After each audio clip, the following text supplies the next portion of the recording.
ശ്രീ പ്രേംകുമാർ ഒറ്റപ്പാലത്തെ LDFിൻ്റെ സ്ഥാനാർത്ഥി കൂടിയാണ്, നിലവിലെ MLA ആണ്. പക്ഷേ താങ്കളുടെ ഒറ്റപ്പാലത്ത് താങ്കൾ സേഫാണ് എന്നാണ്. പക്ഷേ താങ്കളുടെ മുന്നണി അധികാരം പോയേക്കാം നേരിയ ഒരു സീറ്റുകളുടെ പേരിൽ എന്നാണ് എക്സിറ്റ് പോളുകൾ പറയുന്നത്. താങ്കൾക്ക് ഭയമുണ്ടോ?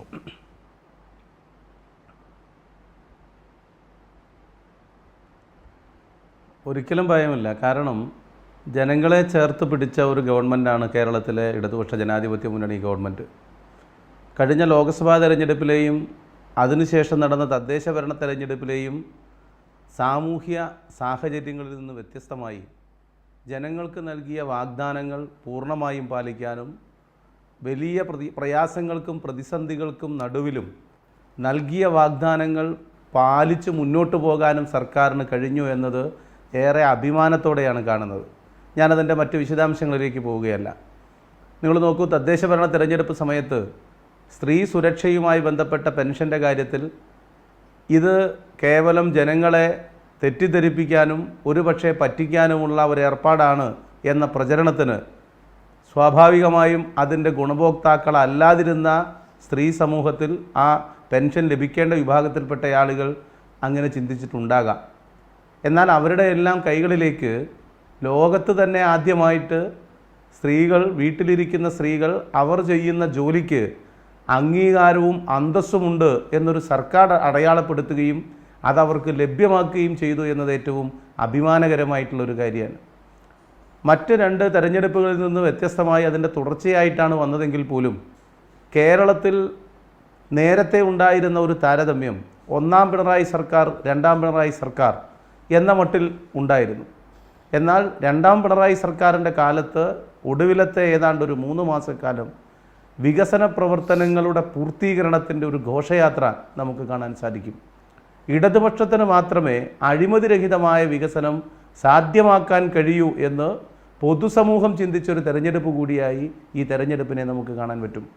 മാത്രവുമല്ല, വയനാട് ചൂരൽമല മുണ്ടക്കൈ ദുരന്തബാധിതർക്ക് കൽപ്പറ്റ ടൗൺഷിപ്പ് കേരളത്തിലെ സർക്കാർ ലോകത്തിന് തന്നെ മാതൃകയാകുന്ന നിലയിൽ അതിൻ്റെ ഒരു ഘട്ടം പൂർത്തീകരിക്കുകയും മറുവശത്ത് അതുമായി ബന്ധപ്പെട്ട് എങ്ങനെയാണ് കേരളത്തിലെ കോൺഗ്രസ് ഈ വിഷയത്തെ കൈകാര്യം ചെയ്തത് എന്ന് ജനങ്ങൾക്ക് ചിന്തിക്കാനെല്ലാം അവസരം ലഭിച്ച ഒരു തെരഞ്ഞെടുപ്പ് കൂടിയായിട്ടാണ് ഈ തെരഞ്ഞെടുപ്പിനെ കാണുന്നത്.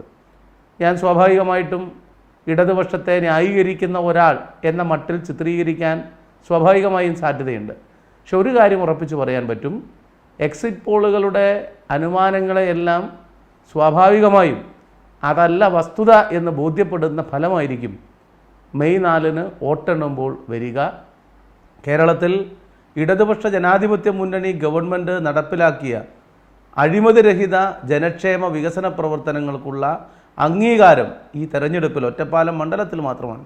പാലക്കാട് ജില്ലയിലും പൊതുവിൽ കേരളത്തിലും നമുക്ക് വ്യക്തമായി കാണാൻ സാധിക്കും എന്ന ശുഭപ്രതീക്ഷയാണ് ഈ സന്ദർഭത്തിൽ ആത്മവിശ്വാസം പോളുകളുടെ അനുമാനങ്ങൾ അതിന് അവർ